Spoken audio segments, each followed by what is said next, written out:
Good evening, everybody, and welcome to Let's Talk Assassin's Creed, your number one podcast for all things Assassin's Creed. Good evening, everybody, and welcome to episode 150 of Let's Talk Assassin's Creed.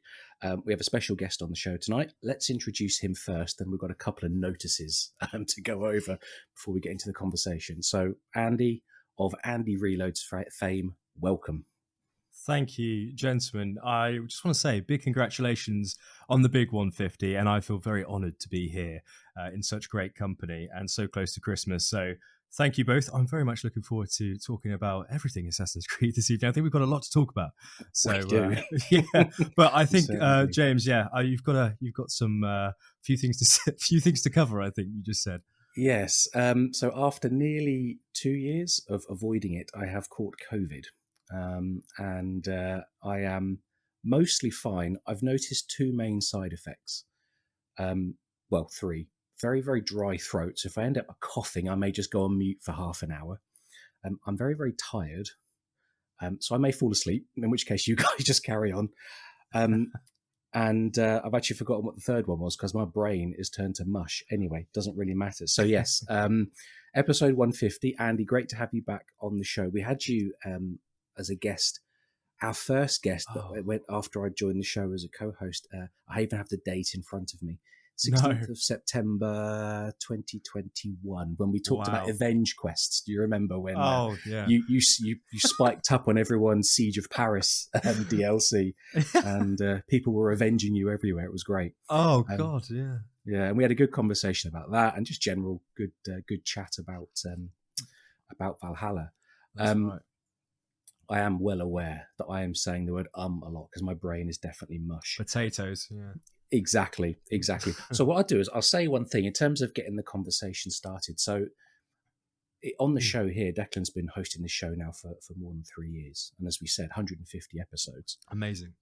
27 of those, Declan, including long before I joined and many after, have been about Valhalla because this game has had a very long kind of run up to release. And then, 2 years of post-release, that's what we're going to talk about today. But for you, Andy, as well, I went way back, scrolled all the way down to the bottom of your channel. And your very first video is great because it was something that had me stuck. That puzzle of how to get that wealth chest in that hut.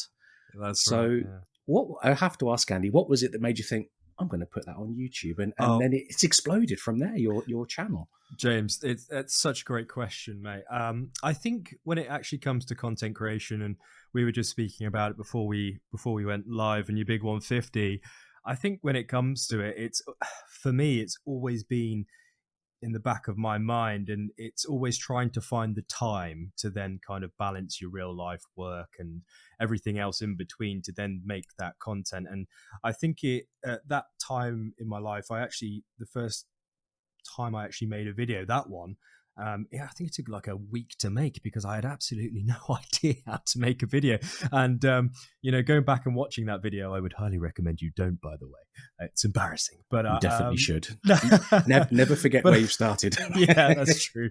But I think after making that video and then I uploaded it, and I remember just kind of refreshing the page like, surely this can help someone. Please, someone watch my video. Someone has to watch this video of me finding out how to unlock this chest in, I think it's Stavanger in Norway, in Valhalla.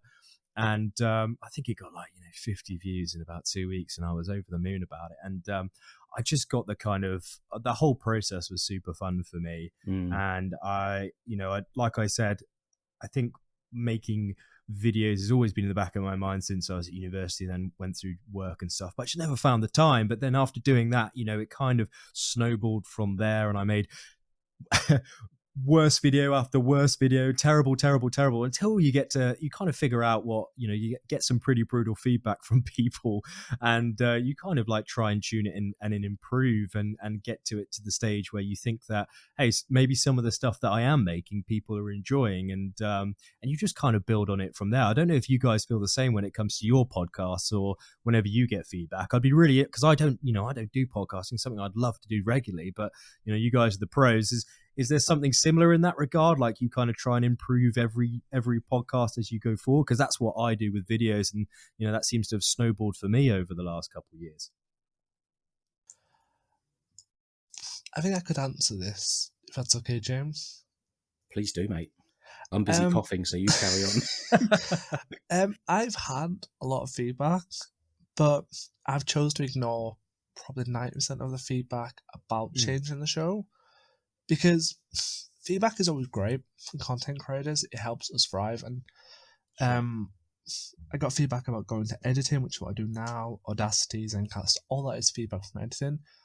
But sometimes you come to a wall where somebody wants to give you feedback to change something, but you found that you may have actually got a niche. So a lot of the feedback I got a year before James joined was, can I take out some of my mistakes? Like a cat meowing or something like that. And I ignored it because that's what made the show fun.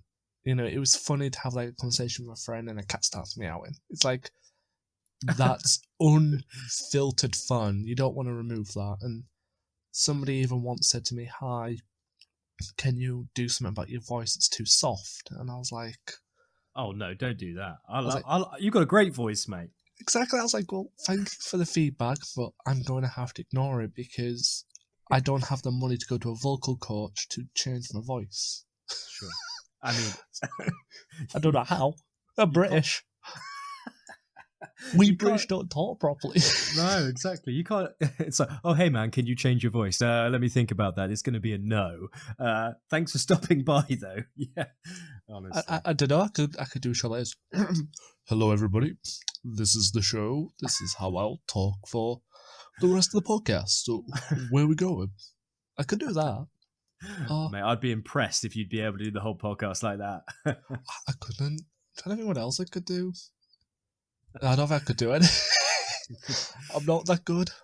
But I mean, dude, I totally get where you're coming from. Like, thankfully, on YouTube, the Assassin's Creed community and all the other few kind of videos I've been making on a few other games, thankfully, they've been quite welcoming in terms of feedback. And when people do share feedback, because I really welcome it, because I do want to make really, really good videos, the best they possibly can be.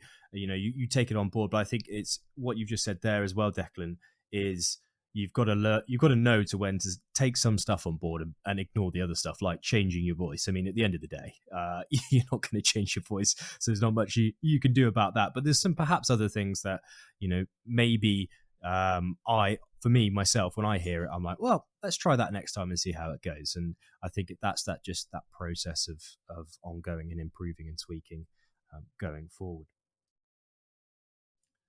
James? I'll add a couple of points on like self-improvement. And I generally listen back to the shows a little bit when I'm doing the video edit for the YouTube channel, but I don't listen to the whole thing at that point. Just making sure that the beginning and the end and a few sort of random points sound correct. When we have guests, I do listen back, mostly because I like to listen back to the guests and hear their input. Yeah. But generally hate hearing my own voice, so I don't tend to listen back to the episodes where it's just me and Declan. Sorry, mate. And any more than is necessary.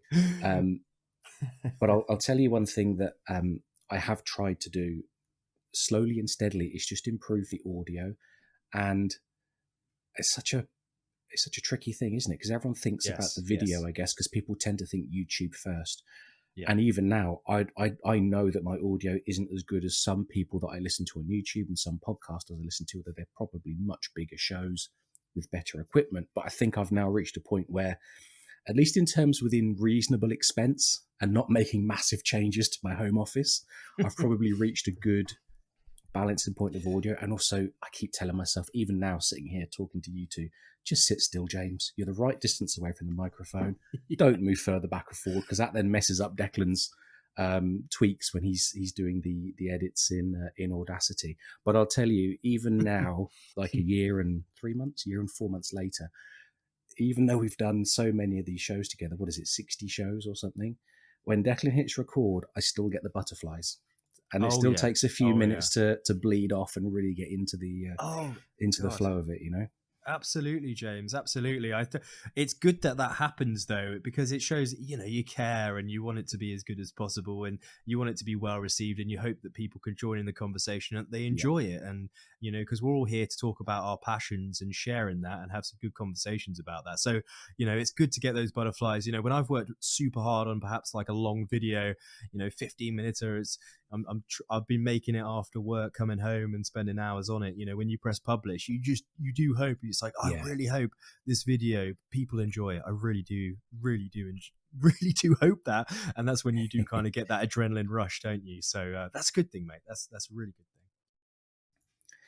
So I've got one more question for you, Andy, and then maybe we should get into like the game Yes. stuff. At what point because you were uploading videos straight away pretty regularly, like little guides to different locations and whatever, and at what point did it flip from this is just a hobby to I'm not asking personal questions like if this is now your full-time job, but at what point did it become not just a little hobby?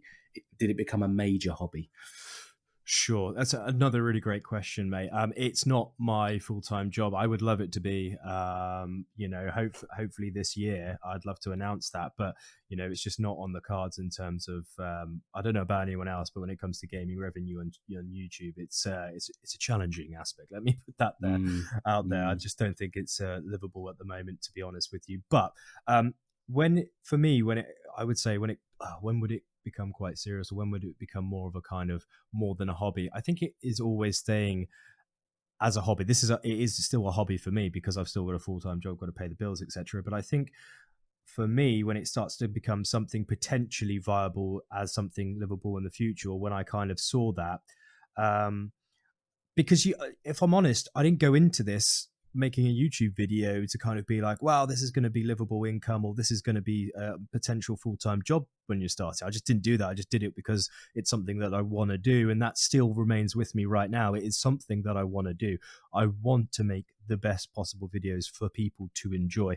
And I don't just want to kind of pop out a video which just captures attention and kind of lures you into a full sense of kind of, I've got the something on the end of the hook, and if you watch the end of the video, you're going to get it. I always find that quite frustrating when I watch it, and I want to continue to strive to make good videos to give people the stuff that they need. And I think that for me personally, if I keep doing that, then perhaps it may become properly livable in the future. But I don't think there is a specific point for me throughout the whole last 2 years, because I've only been going for just over 2 years now, where I've gone, right, I've got to keep doing this. I've got to keep doing this because I have to make it, viable. It's just been, I'm more interested in making good content and becoming a better video maker. That's kind of the drive for me.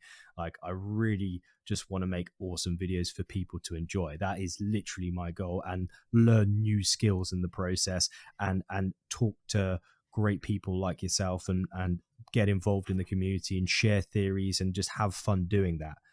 That for me is incredibly fulfilling. And if it happens to be something in the future where it does become, slightly livable, then I'll be on that, because that means I can make more stuff for people to enjoy. But in answer to your question, in short, mate, I don't think there was one point where I've got to the edge and be like, wow, this is doable. It's just been a consistent, like, this is something that I want to do every week, every month, and with breaks, like I'm taking a break right now, but I think, it's one of those ones where it's a marathon, not a race, Yeah.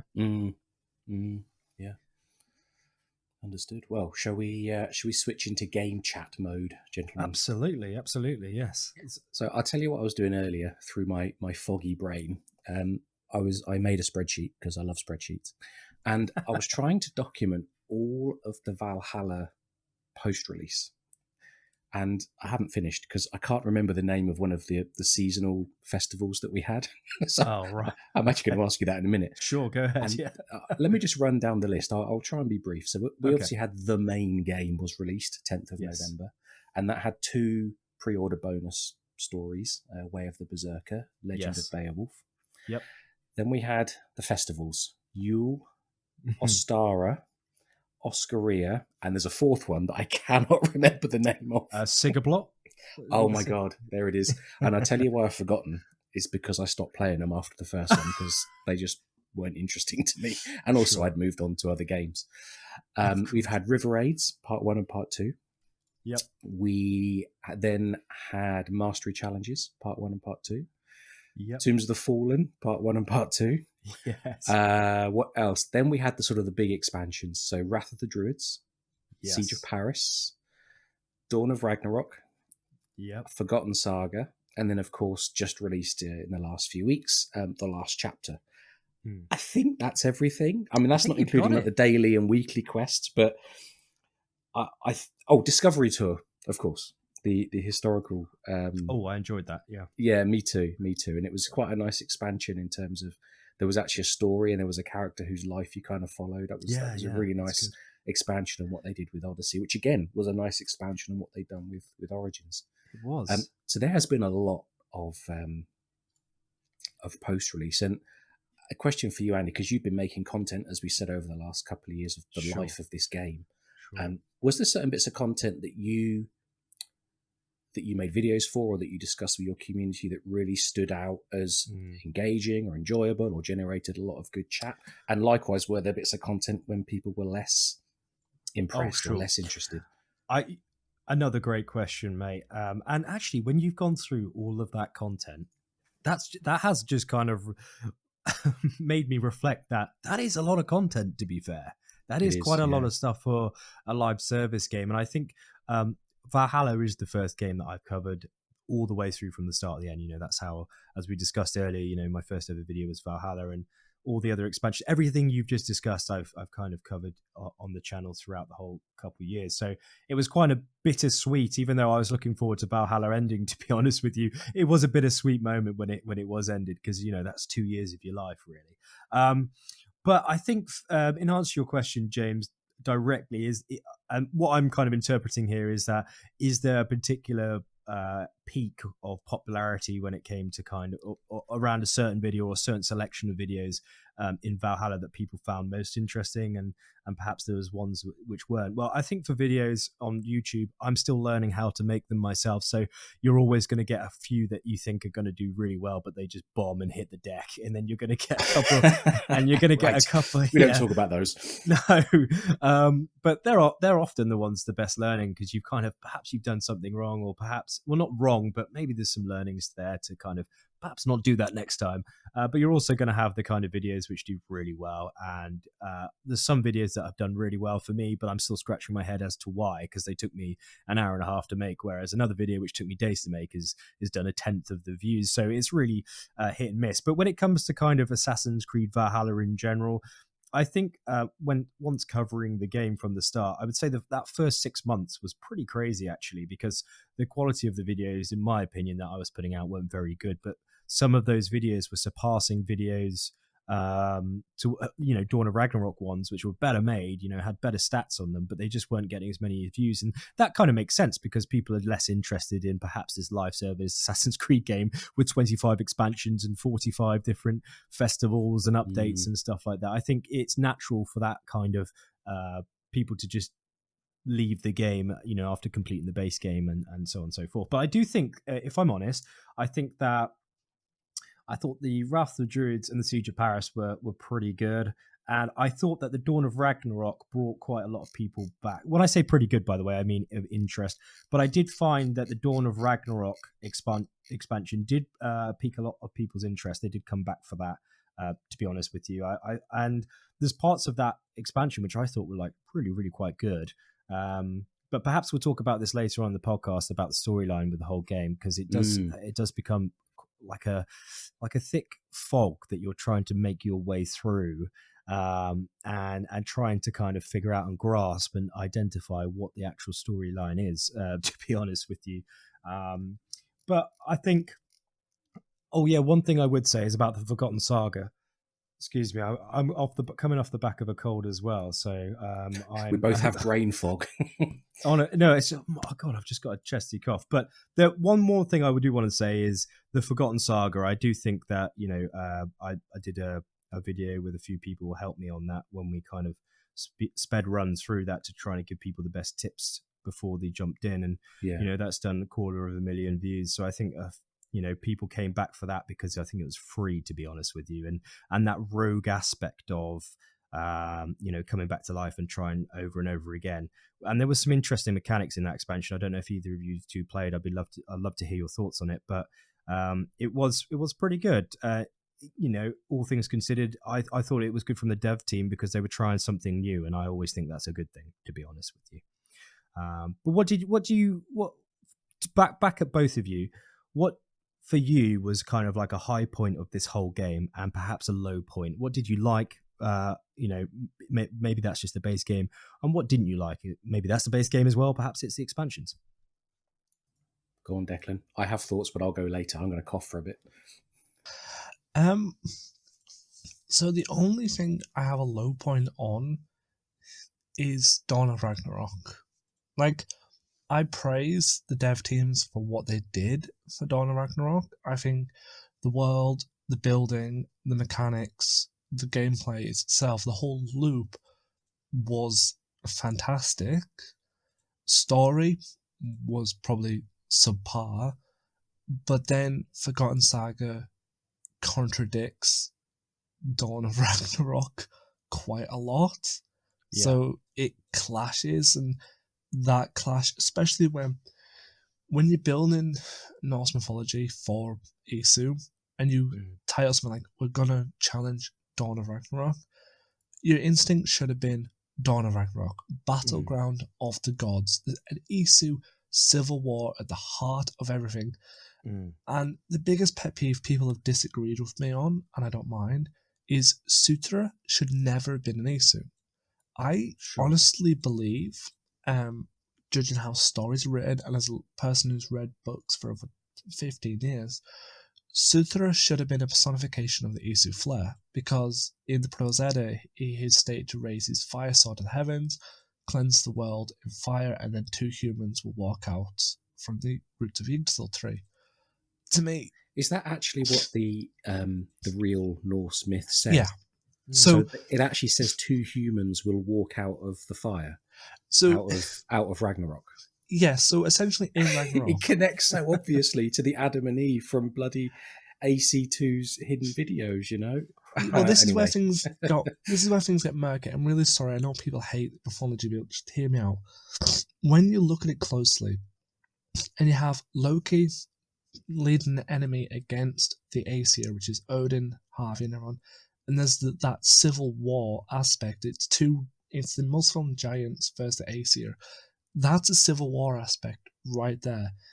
The fact of one Aesir is killed by Sutra, and is the only deity killed by Sutra, so you could say definitely that this Isu was the first to fall from the solar flare. He wasn't killed by an Isu, he was killed due to the effects of the solar flare. And at the very end, the last living thing in the battlefield, and bear in mind, Ragnarok doesn't even exist, it's Svartalheim. That is not even in the Ragnarok myth. I'm sorry, it doesn't even go nowhere near there. But Sutra is the last creature standing, and he raises his fire sword to the heavens, and he cleanses the 9 realms in fire. Once the fire dies down, 2 humans will walk from the roots of Yggdrasil, and the children of the Aesir will survive, including Balder. So, all that unpacked, you would expect that Dawn of Ragnarok would have actually used that tight-knit story to create an Isu story about a civil war, and that when everything ends, the children of Aesir that remain are basically the Isu survivors, and the humans that come from the Yggdrasil tree are the human survivors. And how did Balder come back? Well, I don't know. That's gone. Do you know what, dude? I love hearing it. You say, oh, I know people don't like. I love listening to you go into detail about the lore, but like what I found about that particular DLC, and as someone who's I've been playing Assassin's Creed every year since the first game came out. It's been a big part of my life. Is that the majority of people that I had discussions with, in comments and YouTube and whatnot, found the DLC to be really quite confusing and really hard to grasp and really hard to identify and associate with the Isu. It's all very murky, and it also kind of felt very carrot on the stick. Let's stretch out this live service as far as we possibly can, kind of thing. And I've also heard whisperings as well that parts of the DLC were cut as well because of time frames. So I don't think that perhaps the whole story was there, but I do feel that it was fun from a gameplay point of view in terms of trying out these new spells. And I say spells because it's an Assassin's Creed game, and sometimes it is hard for me to get my head around that we're casting spells and transforming into different different beings. Do you want to talk about Hogwarts Legacy, guys? Come on. maybe that's what we're talking about now, not Assassin's Creed game. But there we are. I think that some of those aspects, truth be told, I did find enjoyable, and hats off to the devs, in my honest opinion, for trying some new stuff. But fundamentally, for me, I'm always going to have a strong foot in the Assassin's Creed camp. But I guess my point off the back of what you just said there, Declan, is it is very ambiguous, mate. It is really hard to understand the real core storyline unless you are a real core fan, and I think that perhaps maybe the storyline may have been overlooked by people who just wanted to play the actual game. But even for those fans who remained engaged, for me personally, I came away scratching my head in a few places, which was a bit of a shame in my opinion. Before I pass to James, there is actually, I don't know if you noticed it, Andy, there is a bit of lore in, and I've mentioned it so many times on Talking Death, that is ignorable in the start of Dawn of Ragnarok, and that is, do you remember at the very beginning where you go to a room and you've got to find clues on Balder? And there's a quest item which, when you read the quest item, it triggers a cutscene of the giants invading, and that's where you start getting to combat. Well, next to that table there's holly, and if you go to that holly, it tells you, oh, no, not holly, mistletoe. Yeah, it says, Loki's found away Balder's weakness. I figured out from 2 save files, if you interact with the letter first, you will never be able to interact with the mistletoe. So you'll never hear the line where it says, oh, Loki's found Balder's weakness. And it's like, how did you... Because it's all part of the investigation. Yeah. As the investigations work, once you get the last clue, it shuts down any remaining clues because you've solved the puzzle. So it's just like, oh, guys, that's a juicy bit of mythology that you just...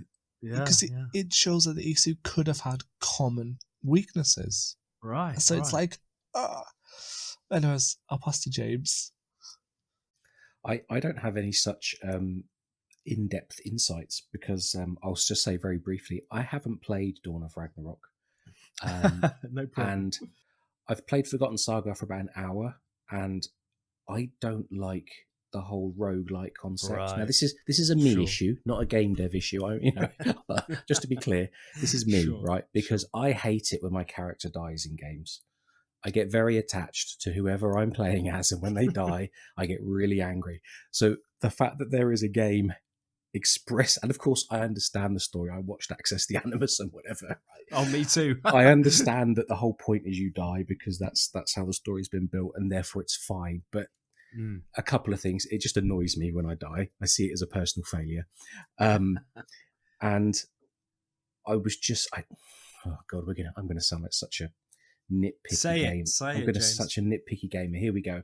I don't really like the movement in Valhalla. It's just so slow and ponderous, and Odin's just jogging across the snowy landscapes for 10 minutes to get to the next location. And I know, it's such a I'm a miserable bastard. There was just more interesting ways for me to spend my time. And I just thought, I don't want to spend... I know Forgotten Saga's not that long, and you don't need to die and go through the loop that many times to finish it, but I just wasn't interested. I know that sounds really, really harsh, but it's true. So I haven't played either of them. And from what Declan has said in this show, and we've talked about this in the past, we did a really good show with Adam from Ludo History, probably about 6 months ago now, where we looked back at Dawn of Ragnarok and the lore of it. And he's a historian. He understands the Norse history at a professional level. Sure. And he was also extremely critical of the story that they picked and how they interpreted it. Yeah. So most of the content from this year I've not really touched. well, I'll just make a point, and I know I've made this before, I think, in other recordings and certainly in different conversations. There's been 2 books released this year, which are set in Eivor's time, in the time that the game covers. Yes. That's Gearman's Saga and Sword of the White Horse. And when you read them, of course, you read them as with your Assassin's Creed gamer hat on.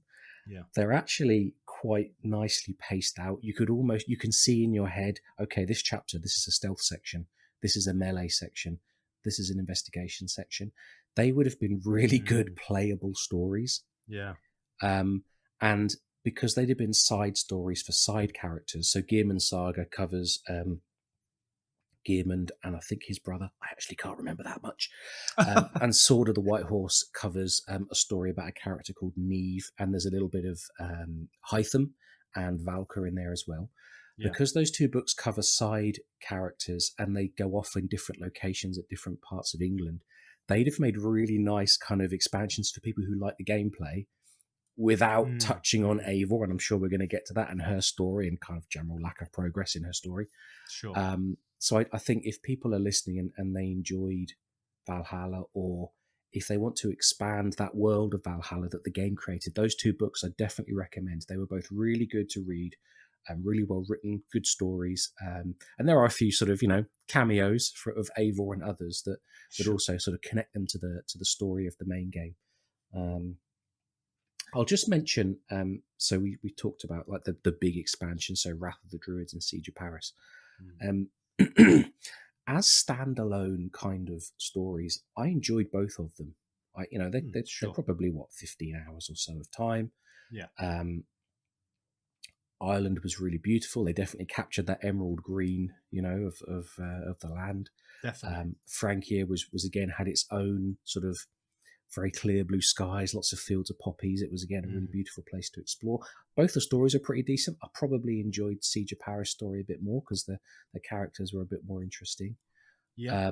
So I did enjoy my time with those. Although at the end, both times, and we've said this before, I came out of them thinking, all right, I've done a load of stuff. Yeah. What now? Yeah. And unfortunately that feeling of I've done a lot of stuff, what now, has permeated all of this post-release. Yes. And it's absolutely right. It's weird because there aren't that many people who buy the expansions. I mean, I'm sure there are people that buy the gold edition, so they get the expansions, or at least some of them. But the number of people that actually complete a game is very, very small. The number of people that even go out of the first sort of chapter is actually quite small. When you look at, like, I know Valhalla doesn't have Steam achievements, but when you look at the achievements for the earlier games and other games, the number of people that even finish the main stories is small. The number of people that buy and play the expansions and finish them is tiny. Yeah. And I get it. They're a business. They're making expansions to sell expansions, but I wish they would write the expansions for the people that actually really want the content because they really want the story.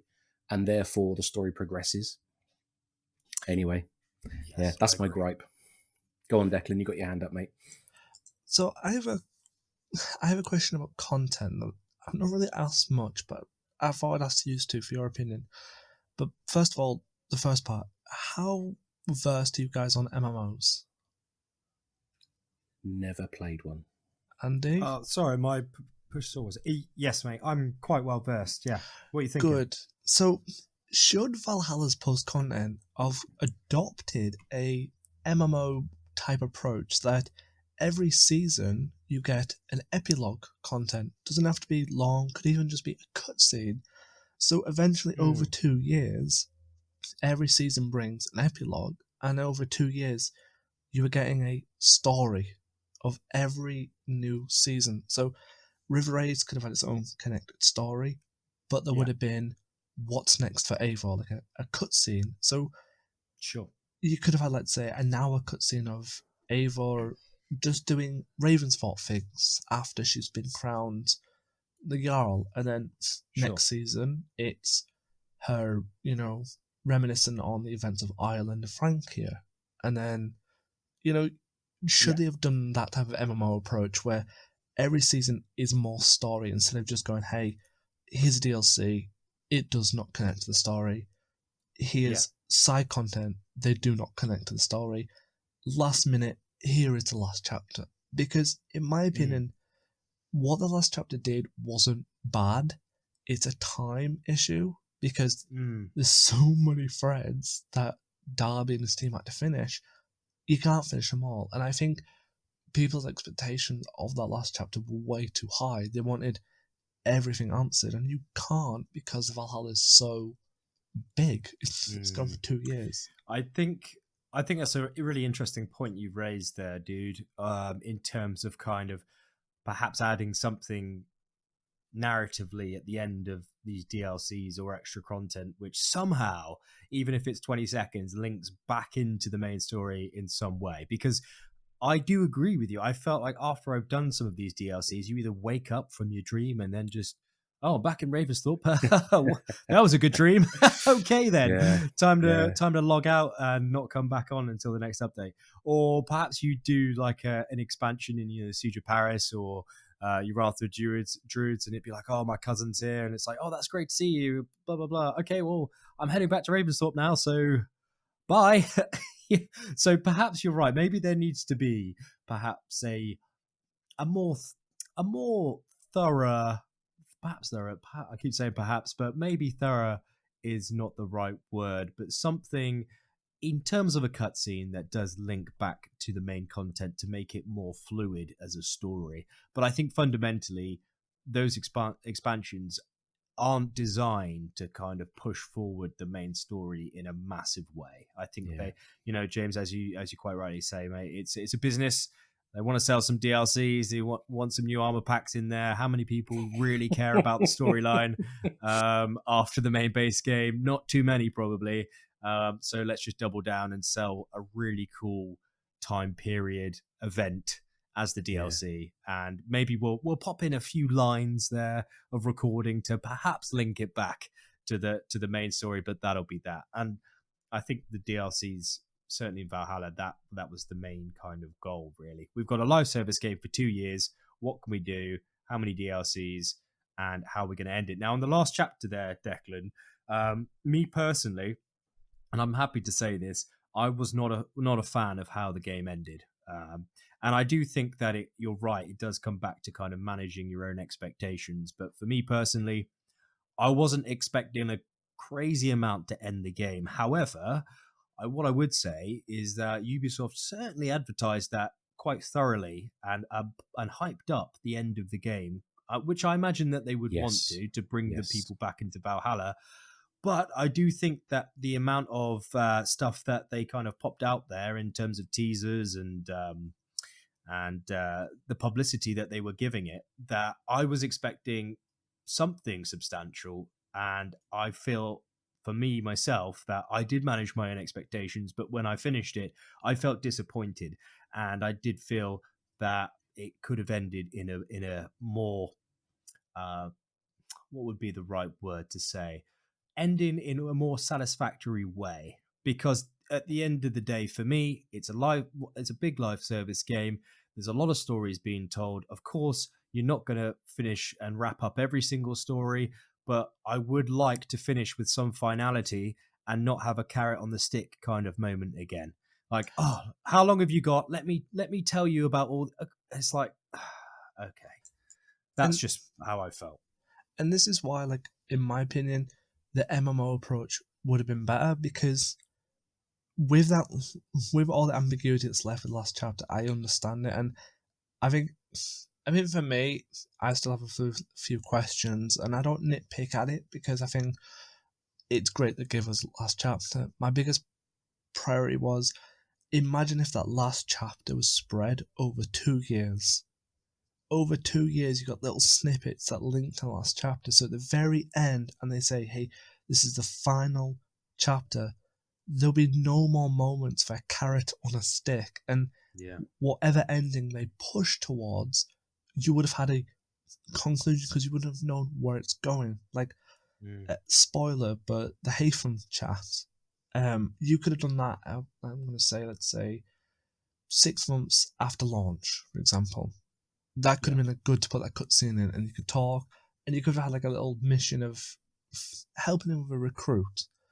then 6 months later you could have had the chat with Harold, and then a year later with King Alfred, and it slowly builds up, and then when it gets to the last chapter you can then focus on, right, we've said all the goodbyes over 2 years, Eivor's been working on this for 2 years, where to go now? And then you could have just pushed it further, but the issue then people would ask is, but what about the DLCs? Is Eivor not going to connect to the DLCs? And then it's like that balance. If you don't play the DLCs, you can't have a last chapter that focuses on them. So then maybe if we go to James's point, what if DLCs were new characters instead of just existing characters? So a DLC with Neve or a DLC with Haytham, and that way they're content for Valhalla's world building, but they don't jeopardize Eivor's story.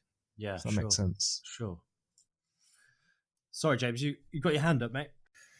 I was I was just listening and thinking about the post-release and so on, and there's something that will always stick in my head, because we've never had a game in this franchise that's had this much post-release content of different types, the sheer quantity of it, and over 2 years. I mean, Odyssey's post-release was about 9 to 10 months.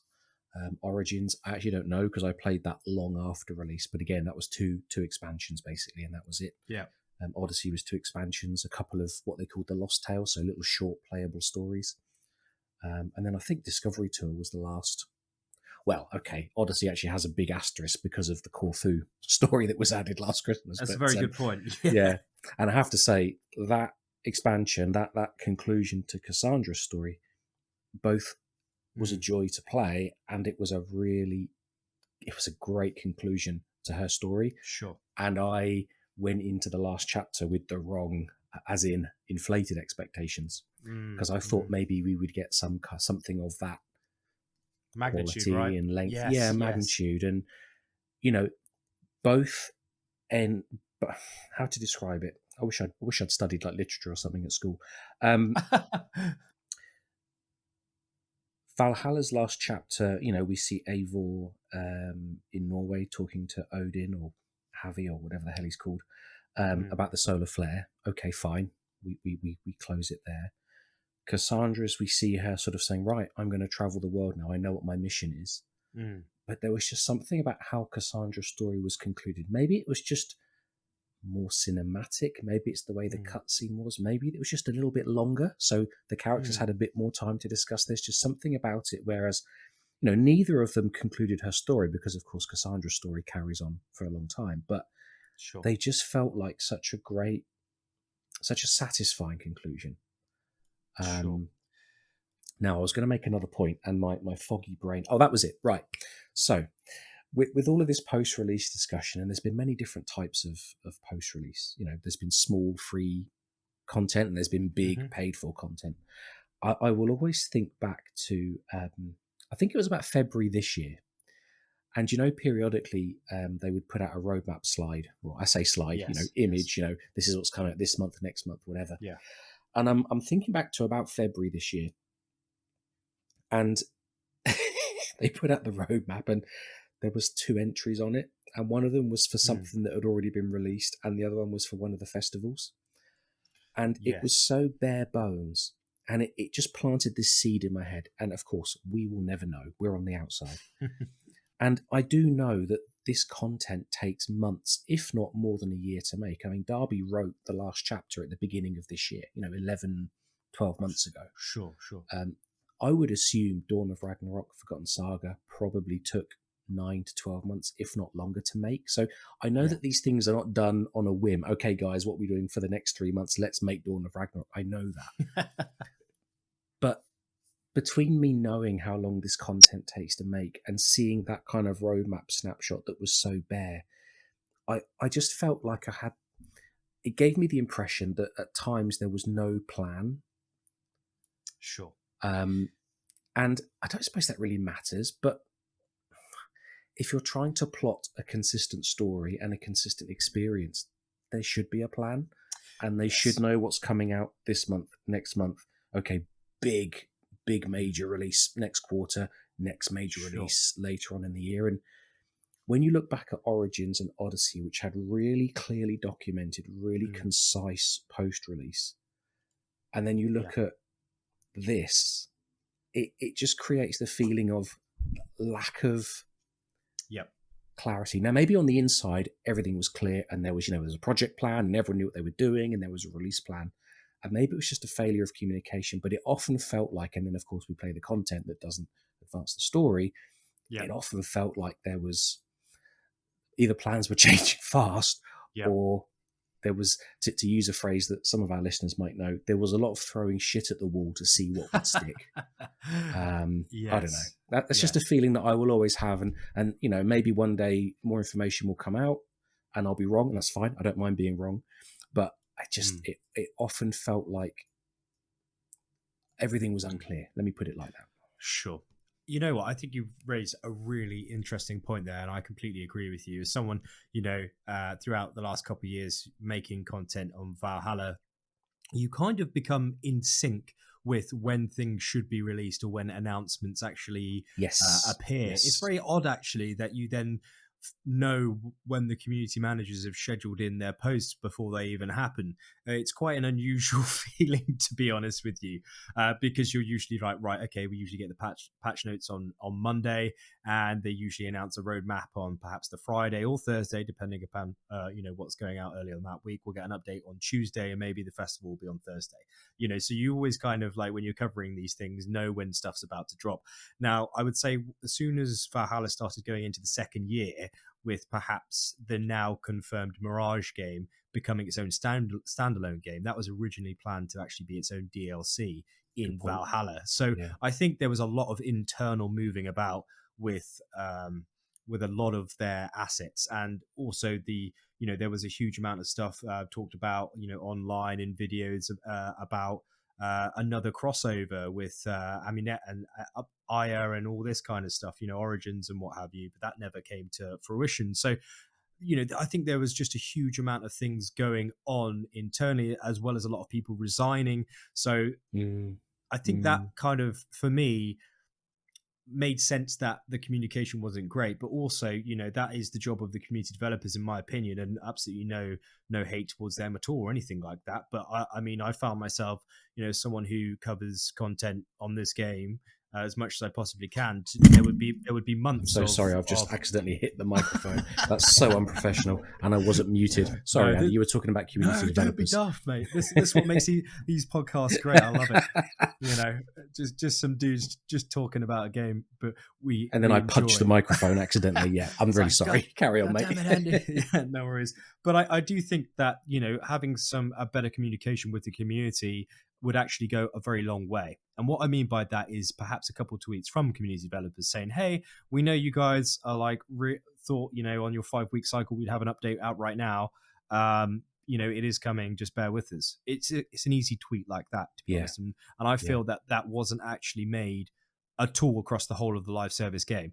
Whereas if you actually look at some other games, like perhaps Hogwarts Legacy, as we joked about, and you could either go as far as God of War, you do have a lot of people who work on that game, not community developers, but actual staff saying, you haven't seen anything yet. We've got stuff coming for you very soon. Stay tuned. You've got some community managers who are replying frequently and answering a lot of questions on Twitter when people have about the next updates or what's going on about it. I do feel that Assassin's Creed was lacking that in some way, that I'm not sure if, the community managers or staff are restricted to say, certain stuff, or it has to go through a lot of kind of tape before you can say anything on Twitter. But I think that you've got an insanely dedicated and loyal fan base in this game, and people do get a little bit frustrated when the communication is lacking somewhat, and all it takes is a little tweet to say, hey, look, we pushed this back, or things are coming. And I really do hope that perhaps things internally have settled a bit coming into the new Japan game and Mirage, but Japan, Hexe, etc. I do hope that communication is perhaps a little bit more engaged with the community, and not just I absolutely love people in the, I think it's a star player program, Mentors Guild. I'm not sure what it is right now. I've got a lot of friends in there, and I think it's great. But it would be great to have more communication outside that to a lot of people who are still engaged with the game. Next games, that's what I would say personally from someone covering it myself. So better communication would be very welcome, to be honest with you. I agree with you, James. Yeah. I don't want this to turn into a piling onto the community developers, because that's not fair, and that's not what I'm thinking. But there has been a lot of turnover. No, I'm not criticizing you. I'm about to add more to it, but I don't want it to sound like we're sort of digging at their jobs. Not at all. There's been a lot of turnover in that team in the last 18 months. Yes. I mean, I follow as many of the Assassin's Creed community developers as I can find, because it's useful to see what's going on.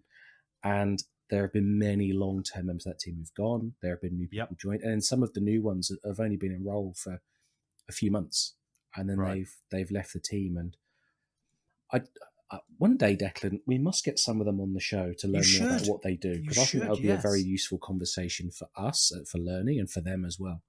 But anyway, I did have a point I was going to make. Damn, what was it? Oh yes. So the other games that I follow closely and I adore are the Horizon games.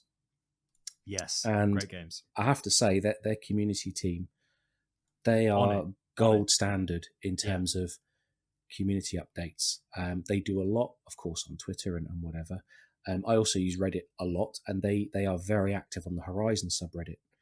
And what I really appreciate, they put the patch notes on the Horizon subreddit, and for Forbidden West, when it came out back in February or March, they were doing regular patches, but also their communication was just so honest. So they were saying things like, we know we've got a problem. There was a problem early on with like textures shimmering.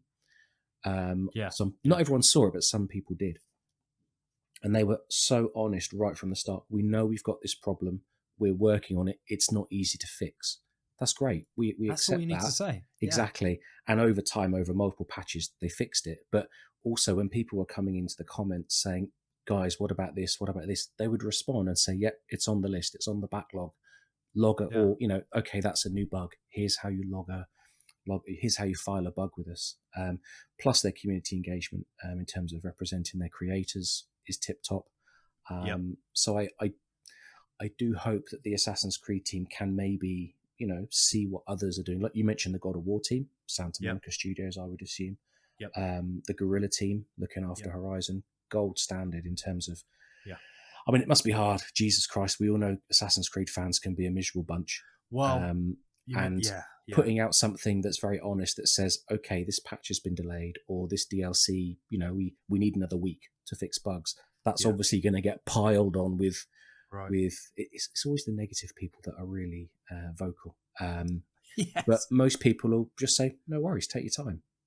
Every time Mirage has been delayed, and we've heard recently that it might be August now. Personally, great, take your time, guys. Don't crunch, don't work late. Spot on. It's a game. It can wait. I have other games to play. I would rather that you're not, you're not overworked and abused in your jobs, and I would rather that the game is released in a high state of polish. I can wait. But of course, there are always people saying, where's my Mirage gameplay? Come on, guys, who cares? Just let them build the game in peace, Absolutely. But anyway, Declan, mate, over to you. You've got your hand up. I have a simple fix for Ubisoft. It's very simple. Hire me. Hear me out. I spent probably 7 days a week on Twitter for the podcast. Literally, hire me. This show is a community-driven show. We get guests on, we listen to every guest, we'll get the guest feedback, we'll chat to the guests, we'll get everything you want. You've got bugs appearing, I'll jump into random people's Twitters and be like, hey, we're looking at it. Honestly, I have a guy called Marcus, who's my Ubisoft representative in Star Player. Sure. And I stalk him on Twitter. He will be posting a nice picture saying, me and my girlfriend playing on the Series S. I'm like, I like that game. He's a big Series S fan, isn't he? Yeah, I like Marcus. Hello, Marcus. How are you? I don't think he listens. I just wanted to be polite, That's Hello, Marcus. That's me as a person. Like, if Ubisoft needs somebody to randomly pop into someone's messages and be like, hey, don't worry, we're on it, I'll do it. I'll even use the podcast. We're here every 2 weeks. You want to give us some feedback, I'll do it.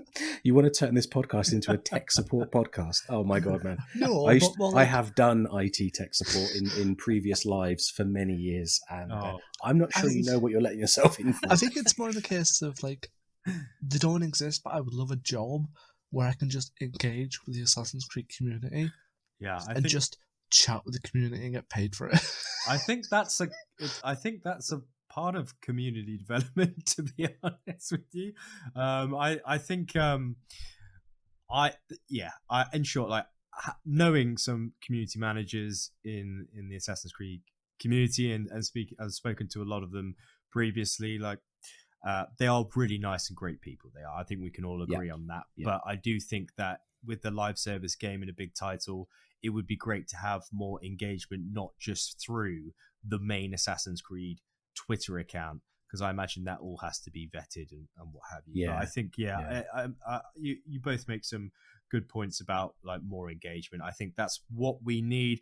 But I can also understand from a community manager or development point of view that not many of them would like to offer up their own Twitter accounts for support in that manner, purely because of the feedback that some of the Assassin's Creed community provides on Twitter. So I can completely sympathize. It's a challenging experience.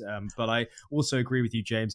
The majority of people are good-natured, well-intended people and fans of the series that just want a little bit more communication, a little bit of heads up, when perhaps they can book off some time to play the next installment or whatever it may be.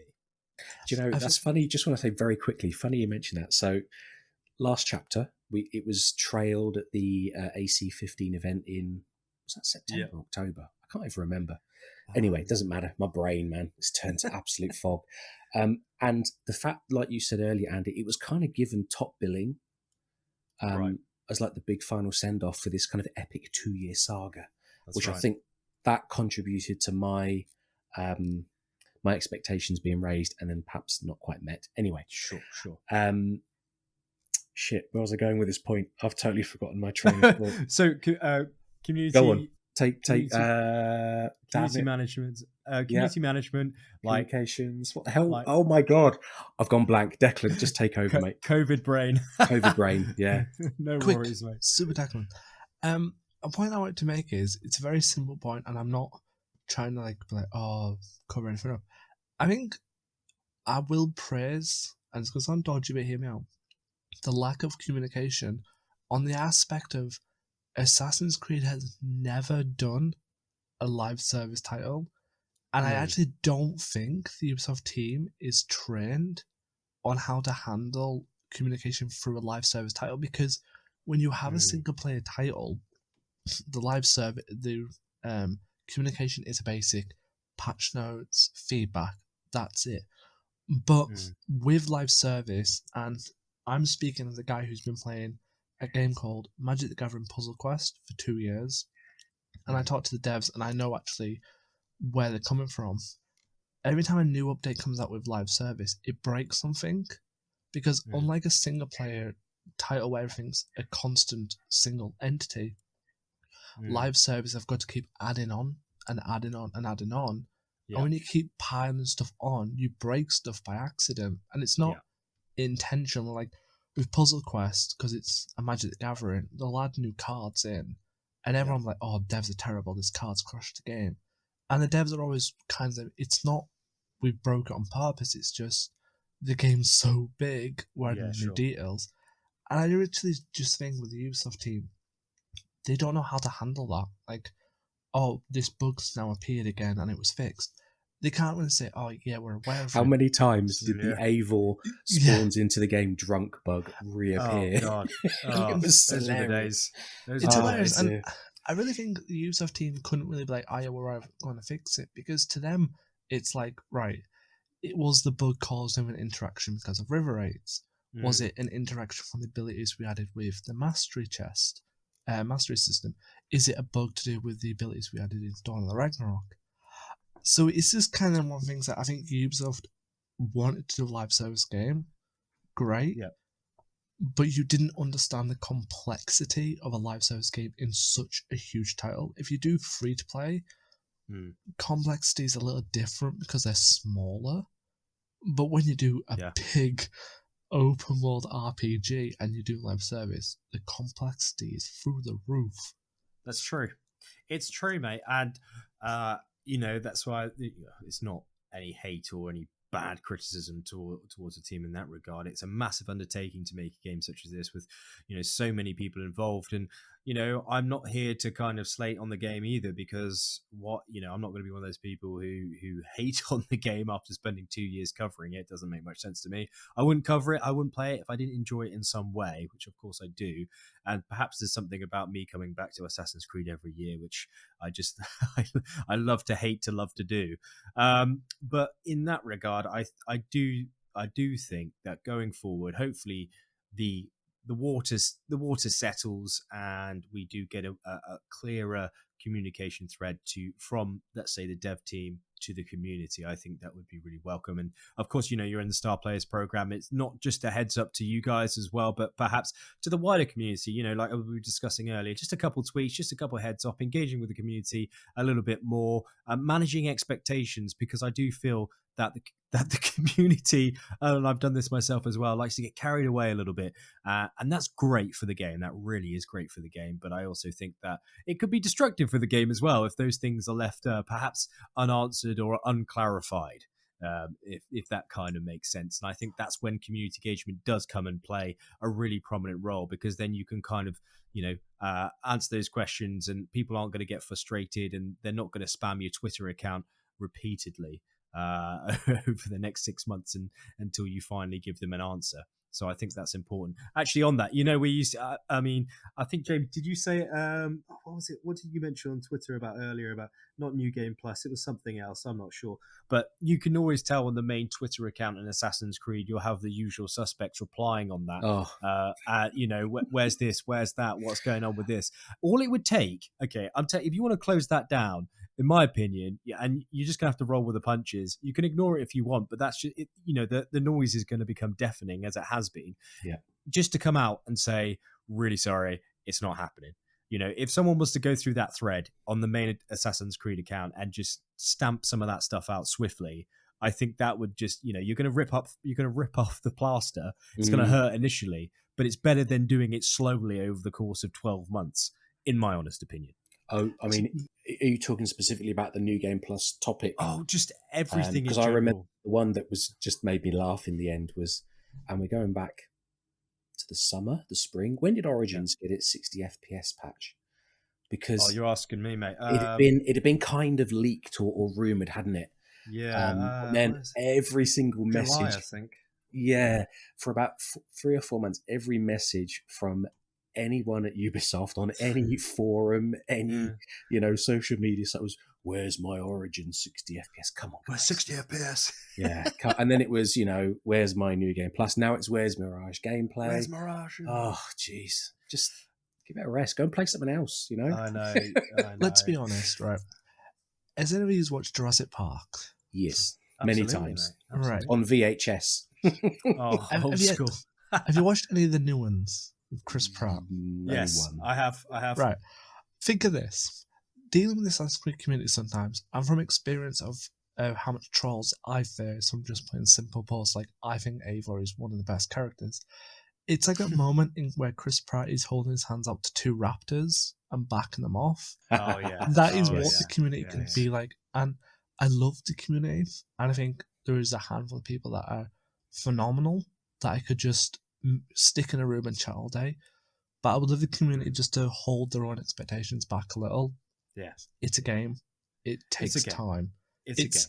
It's not life. If an ability or something's not ever going to happen, it's not going to end the world. Your shopping's not going to come. Your doors are not going to fall off. It's just, okay, let's roll with the punches. I'll play something else later. It just happens. And if I swear to God, if I see another Mirage gameplay tweet of "Where's my Mirage gameplay?" I'm going to cry. Honestly, I don't care where the hell it is. I'm just waiting for the freaking digital storefronts to appear. I want to pre-order the damn thing. Yeah, that's right. That's right. Can I? Let's take a little side segue here. How much are you looking forward to Mirage, Declan? Or are you trying to keep your expectations calm? It's Assassin's Creed. I'm an addict. Honestly, I'm one of these rare fans, and I don't care that I admit this, that they could literally say, hey, this is an Assassin's Creed Christmas tree. Nobody wants it. Declan, I'll buy it. Let me just go sell my soul. I'll take it. And I think it's just because after 15 years invested, I don't care just about gameplay or mechanics. I care about the world. To me, it's no longer if the story is crap, but there is a fun mechanic, that game's a win for me. And that's what's getting me hyped about Mirage. You know, it's a setting that I would, no disrespect, it's just the way the British school system is. I've never learned about Baghdad because of the way the British school system is. It just tells you about the freaking Romans because they invaded us, and that's about it. So having a setting that I know nothing about, like, that's a win. I'm hyped because I want to talk to the community. I want the community to teach me about that culture, about that world, because, you know, that's me. I want to know about cultures and everything about it. So I just want to pre-order it right now, and then I can play the mechanics, I can have some fun, and then I can just start asking people to teach me their culture, and I can feel like I can understand the world more. Because I know nothing. Same question for you then, Andy. How are you feeling about Mirage? Are you interested? Are you hyped? Are you cautious? What are you thinking?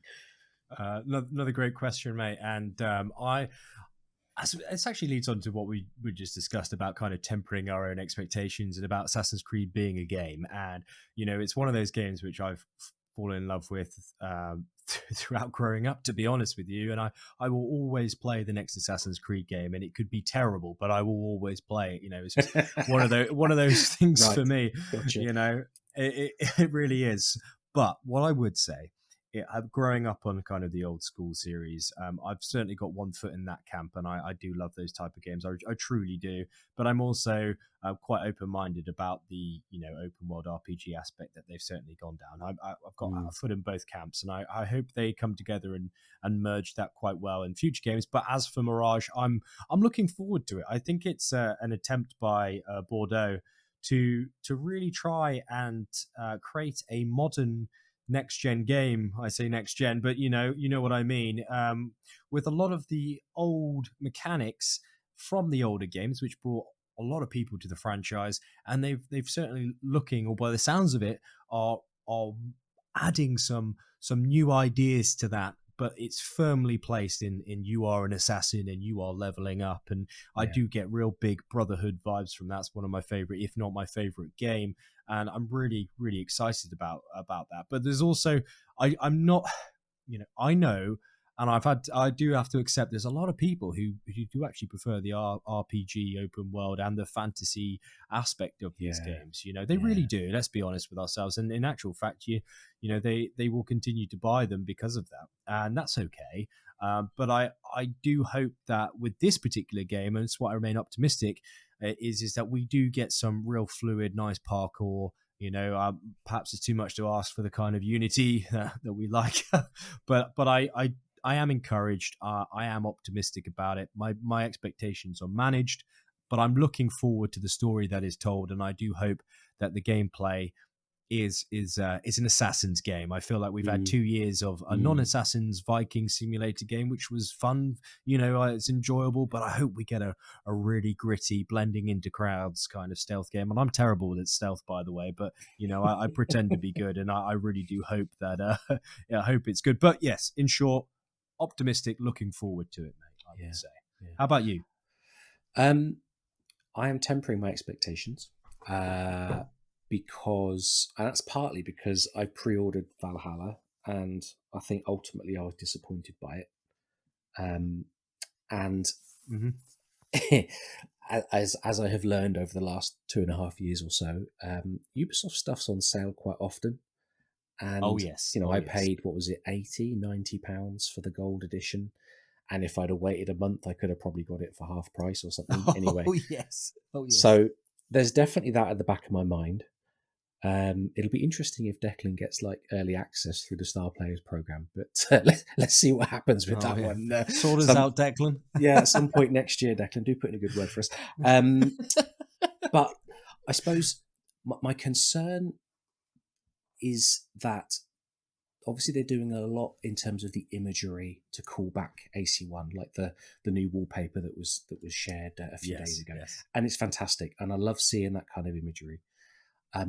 My concern is that, how can I explain it? And this is not a criticism of the dev team, but if they build the expectation that this is AC1 reborn, and it doesn't meet that level, the AC1 fans are going to be unhappy. The more they say this is going to have the fluid parkour of Unity, and if it doesn't, the Unity fanboys are going to be unhappy. We've already said, and like you said a moment ago, there are people who just enjoy the open world format. If this is not, and we think it's probably not going to be open world, quest markers everywhere kind of structure, the RPG fans might hate it.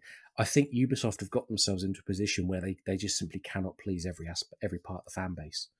And I just desperately hope that people give it a chance. And if it's not their style of game because they're waiting for Red or Hexe, that's fine. But don't shit on the people that are enjoying it. Right. And it's a linear story, and it's got great storytelling and hopefully decent animations on faces and so on. Let's see. So I'm trying to keep my expectations and my excitement in check, because I would really like to do some assassin-y stuff. Yeah. The game that I want Unity, but a remaster with better visuals and all the bugs fixed, which will never happen. But I would love a Unity that stretches my PS5 or stretches my PC to the limit. Taking advantage of everything that we've gained in the last 8 years of hardware and software development. We're probably not going to get that. So maybe Mirage will give us that. It'll be that dense city game, but with all the stunning visuals that we can do in 2023 or 2022. Oh, dude. So that's what I'm hoping for. But it's being made by a smaller team, one of the smaller studios. And you know what? It doesn't have to be perfect to be enjoyable. It just needs to be decent. Give me a range of tools. Even if Basim can't do all the fancy side hops and all the rest of it that Arno could do, that's fine. As long as the parkour's decent, I'll be happy.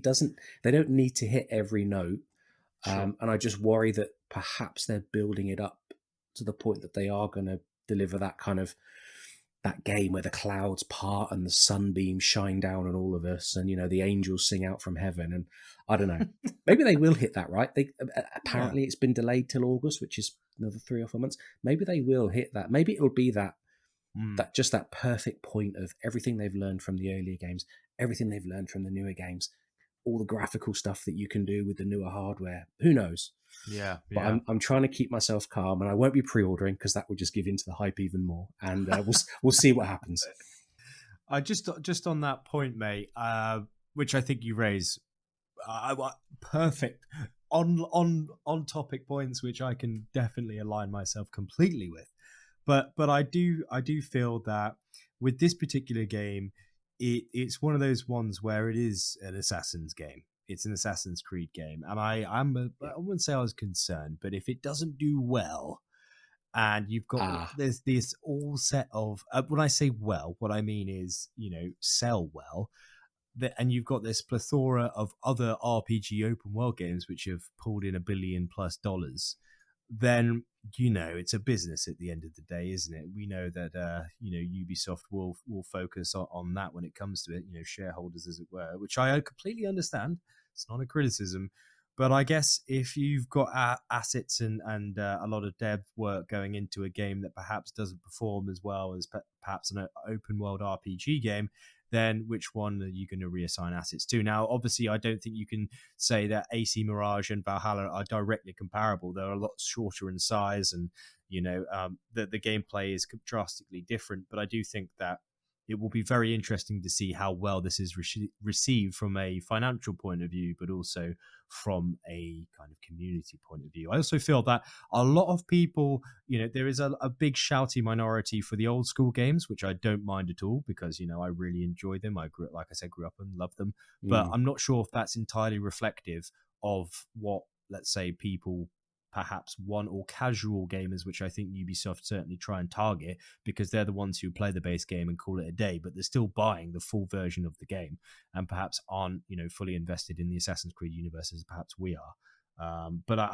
there's a lot of different kind of facets and stuff to look at and think about there. But I hope it's a good game. I hope it's enjoyable. I hope that the new things that they're trying when it comes to, from what they've said about actual gameplay mechanics, I hope that they are decent and then perhaps incorporated further on in the bigger open world flagship AAA titles coming up in the future. Because even though I enjoyed Valhalla, of course, it's a Viking simulator in my opinion, and I would really love to get more assassin concepts, because that's the game's namesake, and I think that a lot of people buy into being an assassin, and I don't think we got that for the last couple of years, if I'm honest. No.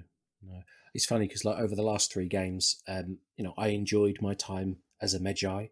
I really enjoyed my time as a Misthios, just picking up mercenary contracts everywhere.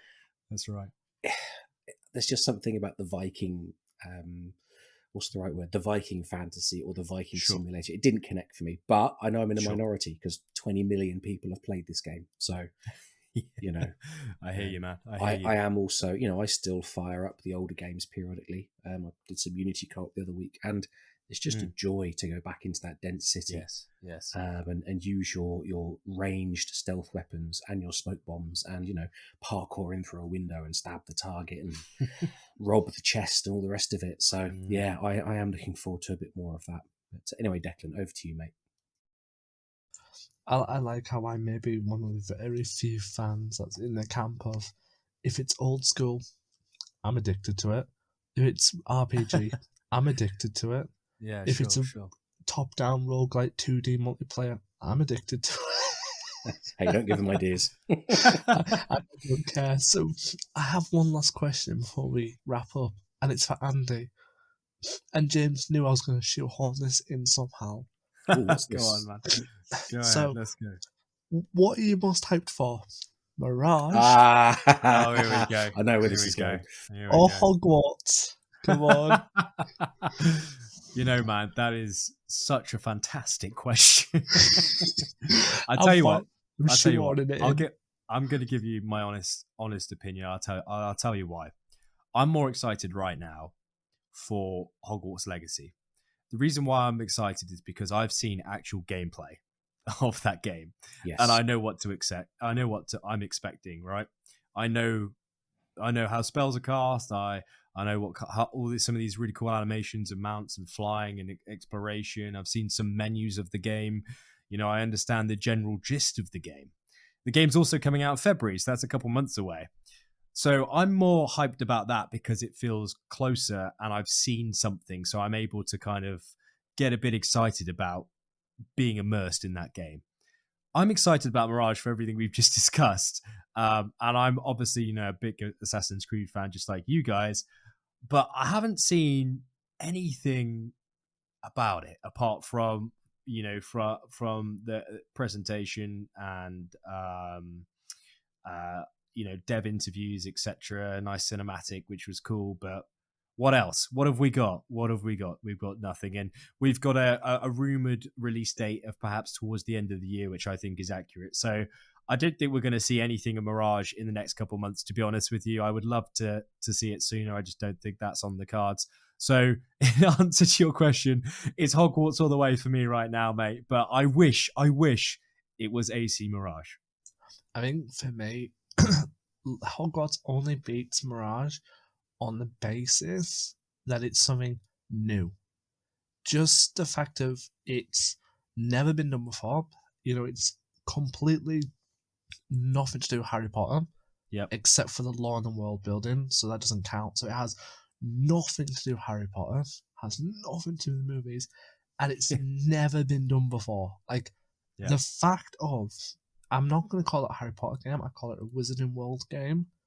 But the fact of it's the only game next year between Mirage and Legacy that we know literally nothing about, like story wise or how it will feel, because it's brand new. Where Mirage, I'm hyped as hell because it's Assassin's Creed, but after 15 years, we know the stories we're gonna get. We know the gameplay loops we're gonna find. Are the bad guys going to be Templars? Sure. Yes, it's you know the vibe already. Whereas you do, yeah. You know what we're walking into with Mirage, but do you know what you're walking into with like Hogwarts Legacy? No, because am I going to be a good guy or am I going to be evil? Yeah.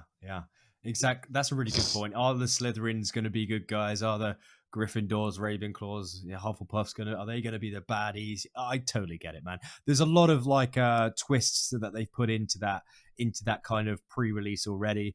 That's a really good point. I hope we get something like that in Mirage. I hope it's not predictable, of course a Templars behind this, of course, hopefully we do get some sort of change up going forward. I think that would be good for the series and the fandom, to be honest with you, subverting expectations. All right, I must say that the little hints I've seen on your videos and on others, it does look fantastic. It looks fun. Yes, I'm not invested in like the Hogwarts stuff. I haven't played a Harry Potter game in about 20 years. But it looks. I mean, if you love that universe, it looks like the perfect game. I think really so, does. Mate. Yeah, they seem to be making it with respect for the universe and the world building and so on. Definitely, mate. Absolutely. So yeah, we'll see if it's good. We'll see. What's the release date? It's February, isn't it? February 9th, mate. February 10th, sorry, but I think you can play the game if you pre-order. You can play the game 3 days early. I think it's 3 days early, but yeah, 72 hours. 72 hours. And preload is rumored to be February the 5th, so we can preload it on February the 5th. I love how Declan's got all these dates already clear. Download it on February the 5th as well, and then 7th, and then it'll come out on the 9th for everyone else. And I have 10 days before the money comes out of my account for the pre-order, because that's how just took. Nice. I have every time. Am I obsessed? No. Have I watched Andy's videos about 12 times just to keep pausing? No. By the sounds of it, you're more in the know than me, mate. So bloody good. You should be making some Hogwarts videos. Nice. Absolutely. I'm sorry. I've played as I said, Jim's last episode. I've played all the movie games. Yeah, I've played the 2 mobile games. I've read all the books more than once. I've seen all the movies more than 5 times. And I've seen the Fantastic Beasts films. So I think I'm a little bit too obsessed going into the game. You're on it. Good on you. Good on you, mate. Okay, gentlemen. I want to wrap up with a very quick question, just to go right back to where we started. So, do you remember that game, Assassin's Creed Valhalla, that we were discussing earlier? That game. So, we were talking about Valhalla as the base game, and then all of the post-release. Declan, do you have a favourite bit of Valhalla content, and do you have a least favourite bit of Valhalla content? Favourite, diplomatic, all of it. Except Dawn of Ragnarok. Come on. Except Dawn of Ragnarok. All right. Okay, if I'm being honest, truthfully, because it's what I've been dying for years. The Asgard and Jotunheim arcs are my favourite just because I like Isu lore. Okay. Yeah. My least favourite is Dawn of Ragnarok because there wasn't enough Isu lore. All right. Understood. Nice. And for you, Andy? Another great question. That's why I love talking to you guys. Awesome questions. We're putting the spotlight on you now. No, I love it. It's fantastic. It's great. It's great. I think my favorite is going to have to be Siege of Paris. The reason for that is the first expansion that Ubisoft kindly bestowed on me in terms of early access. So I was very excited about that. And okay. Yeah. So I was absolutely thrilled to get it, because in Wrath of the Druids, I was just having to cover the game on launch, just like everyone else, really. And it was just a mad rush and really stressful and stuff. So I didn't really enjoy the game. But early access, thankfully, very very humbled by that and very grateful. It really having played Assassin's Creed, all these Assassin's Creed games over the years, to get a small expansion of that was great. And also Siege of Paris, there's some historical accuracy there, and I love that. So even though it didn't connect mainly to the storyline as we've discussed, I think that's very fond memories for me there. And also I died repeatedly over the course of that as the map. community knows. As yes, the community found out, yeah. So there was no hiding there, and I thought that was quite funny as well. Now, in terms of my least favorite content, I'm not going to go for DLCs here. I'm actually going to go for the free update content. I think the river raids had so much potential to be awesome, Yes. and with the Jomsviking mechanic, just like it's still bugged for me. It still doesn't really work. I think having that mechanic could have been awesome to have some sort of co-op aspect where you could go river raiding together. Why wasn't it co-op? What was the whole? Why? I mean, a little part of me would love to think that. I mean, Jomsvikings are completely pointless, right? Yeah, if they weren't in the game, they're annoying. It would make no difference to the game. They're annoying. But a little part of me would love to think that Jomsvikings was supposed to be like a bridge into co-op that River Raids was going to be, so we could go and cut up some Saxon guards together, and that would have been awesome. Yes. I agree. I think it was just a mechanic which perhaps maybe had that intention at the start, because they've got that friend aspect linked in there, haven't they, with Ubisoft Connect, that you can recruit your friends. It never worked for me. I got like the same guy for the last 2 years who his name is like Couch, CACHOULMTL. That's the only guy I've been able to recruit since launch for like 2 years in my Jomsviking. That one guy on Ubisoft Connect, nobody else. So I think that was that. River Raids for me, super poor, very grindy. And I didn't feel like they added too much apart from just, you've got to go get these resources to unlock stuff. And I did feel, if I'm honest, for me, I thought the festivals were a complete waste of dev time and effort. I thought that they fundamentally suck. I feel like they're very boring. I know I'm usually quite in the middle, when it comes to kind of constructive criticism. They're just not for me. I'm honest. And that's okay. There's nothing wrong with that. I know there's some people who really enjoy them, and that's totally cool. But for me personally, as someone, invested in this game, I just found them very monotonous and quite boring, unfortunately.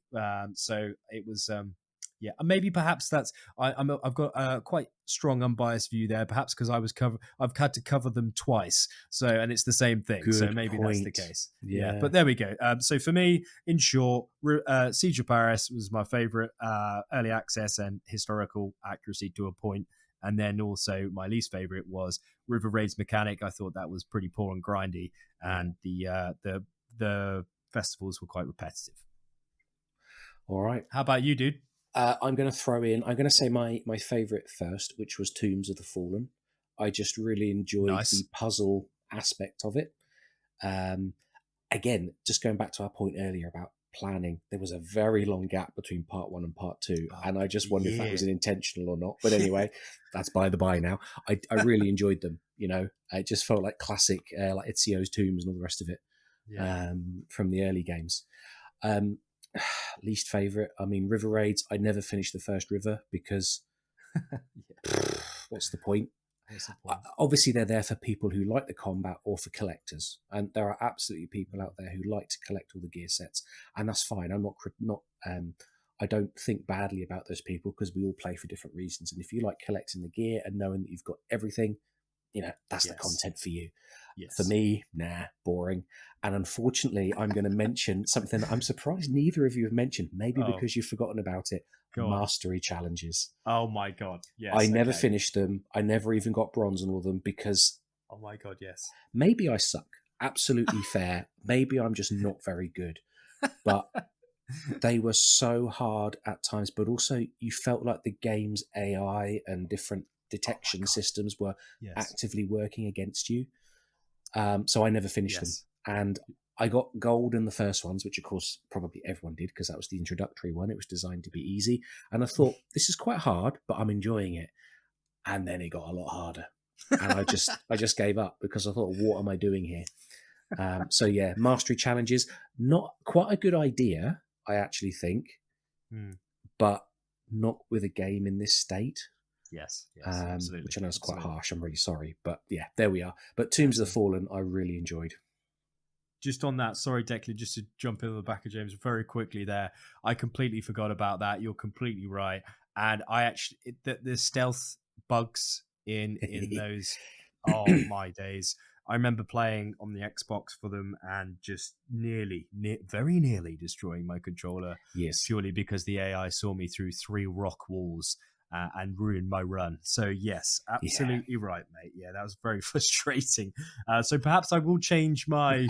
No, too late. Too late. Well reminded though, mate. Good job. All right. So Declan, over to you, buddy. I actually intentionally ignored mastery challenges because I never played them. But I don't think many people did, you know. Yeah, it's just one of many things. I think, in my opinions, even though the post-launch content of Valhalla isn't perfect, it's actually one of the best ideas Ubisoft had for the games because it looked like they were trying to find a way of giving people more to do in a game, and I think I will respect that. It's not the best, no, there's some bugs, yeah, but hey, pros for trying. I think let's give them pros for trying, because absolutely, if you're spending £60 on a game and you're expected to complete it and then never come back, what's the point? At least they give us 2 years of content for a £60 game. I'm happy with that. It's a good point. Very good point. That is a good point. Yep. Yeah. So thanks for joining, Andy. It's quite a good guest to join because this is our last episode of 2022. I'll add that in before people think I said last episode. yeah. This is not our last episode, just to clarify. I hope not. No, we already have some good stuff lined up for January, so I'm looking forward to that as well. But yes, we are taking a well-earned Christmas break. Yes, and definitely. On that note, this episode is going to be coming out on Christmas Eve, so I've always wanted to say this. Merry Christmas! I can actually say Merry Christmas because you're all going to tune in, and when your nan and your gran and your mum and dad's having Christmas dinner, you whack us on. We're going to be British Christmas #1 this year. There we go. Love it.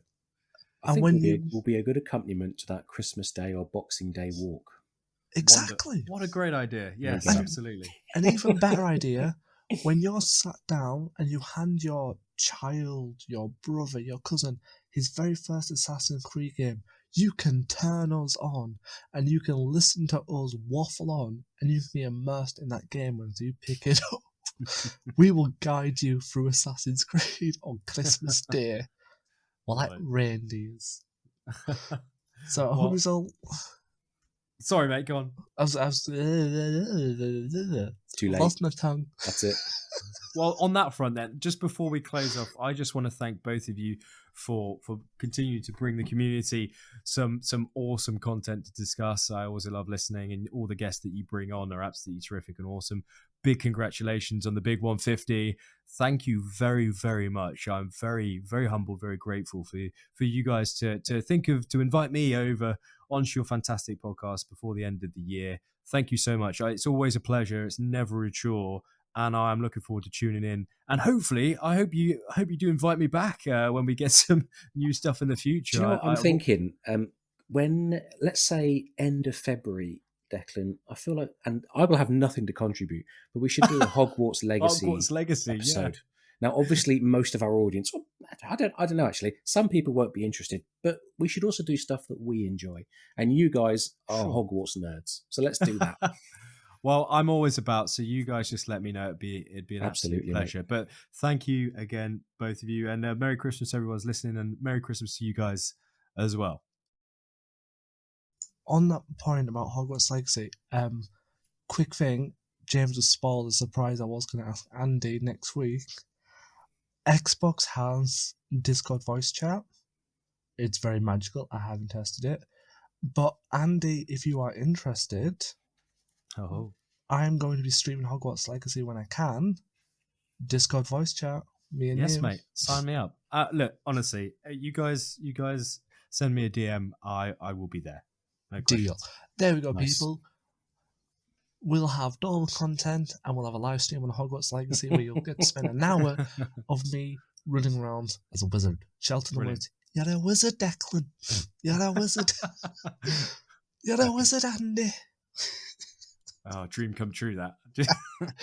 You're a wizard, James. No. Nah, sorry, No. guys. It's COVID brain fog. What can I tell you? There we go. Right, Well. Andy, thank you for coming on the show. Been an absolute pleasure Yes, to we're getting speak to carried you. away. Thank you, guys. I think we should say Happy Christmas to everybody. And We have a have a good great new new year. year. And we'll be back in January. Thank you all.